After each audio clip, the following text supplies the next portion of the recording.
7 hours flying time away, with only 4 hours time difference, Oman is an increasingly popular choice for a winter sun holiday. This was my first visit, and I was intrigued to find out what it has to offer. Oman is a very old country, but it's a very new country as far as tourism is concerned. And what is really impressive is the development has been very respectful of traditional styles, traditional values. And that's really down to the Sultan, who is a very popular figure. His palace is right behind me now, and he has maintained strict controls over the direction that tourism should take in this country. The capital, Muscat, is the entry point for international visitors. Spread along the coastline and fringed by a mountain range, it's a very clean, very safe city to explore. The key areas for tourists are Old Muscat, home to the Sultan's palace, as well as several interesting forts and museums. And the Corniche, where you'll find the souk and an attractive esplanade, which is a popular meeting place, especially in the evenings. The city's other must-see site is the Grand Mosque. Strict dress codes apply, but visitors are very welcome to explore the beautiful scented gardens, labyrinth of courtyards and shady walkways before taking in the magnificence of the main prayer hall. The scale of this place is immense. There's room for 20,000 worshippers at any one time, and just one indication of the scale, the carpet took 600 women 4 years to weave, and it contains, would you believe, 1,700 million knots.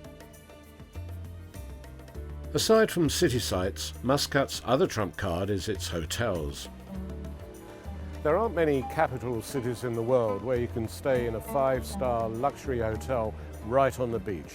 In Muscat, however, there's a choice from small, stylish boutique hotels like the Chedi to some of the big brand names in luxury like Shangri-La or the Grand Hyatt, to palaces like this, the Al Bustan.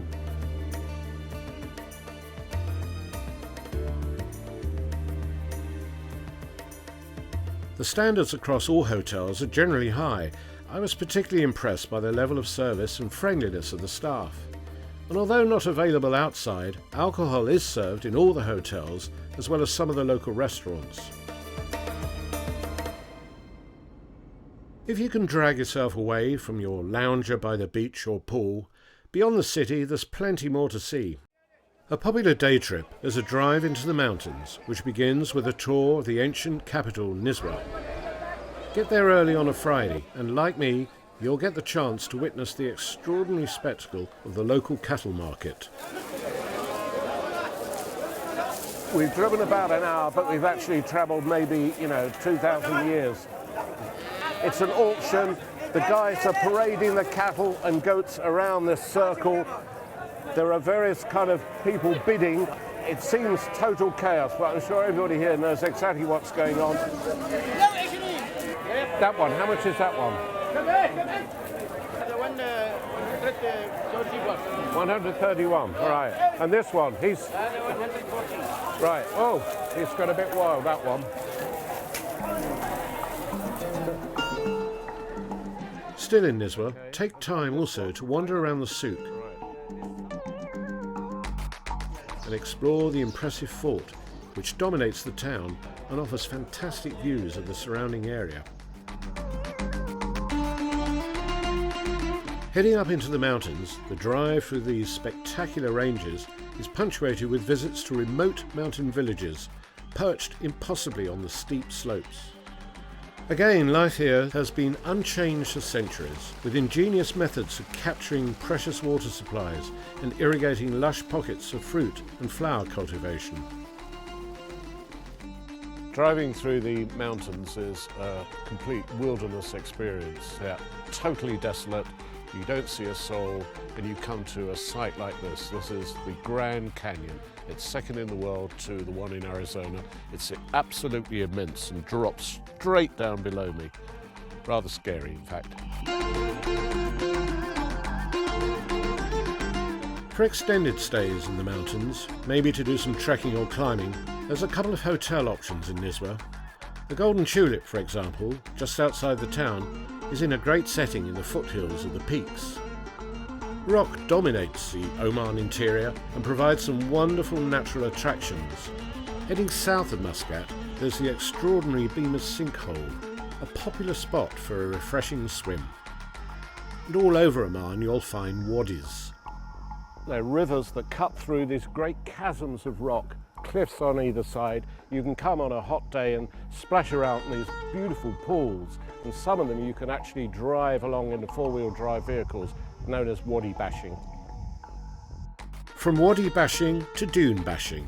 For yet more contrast, a 2 to 3 hour drive south of Muscat takes you to the Wahiba Desert. You can see nothing but sand every which way you look. There is rolling mountains of sand dune. It's an unbelievable landscape. My God, I think we're going over a sheer cliff here. A sheer cliff. Wow! Excellent. It is possible to experience the desert as a day trip from Muscat, but better still, turn it into a 2-day adventure and stay overnight. There are several options, but I'd recommend Desert Nights Camp, a stunning 5-star resort.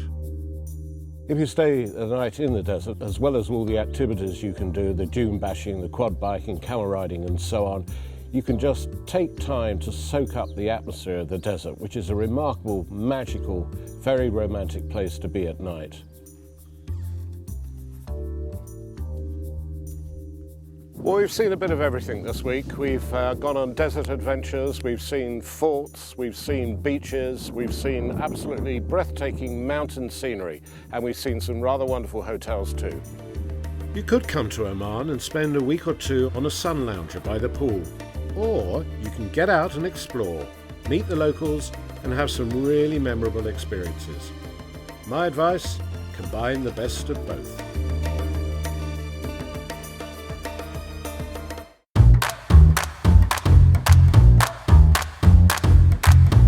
Very, very hard to run in snow. It's the closest comparator is probably running in sand. Your feet sink, so every footstep that you take, you're not quite getting the purchase that you would on tarmac.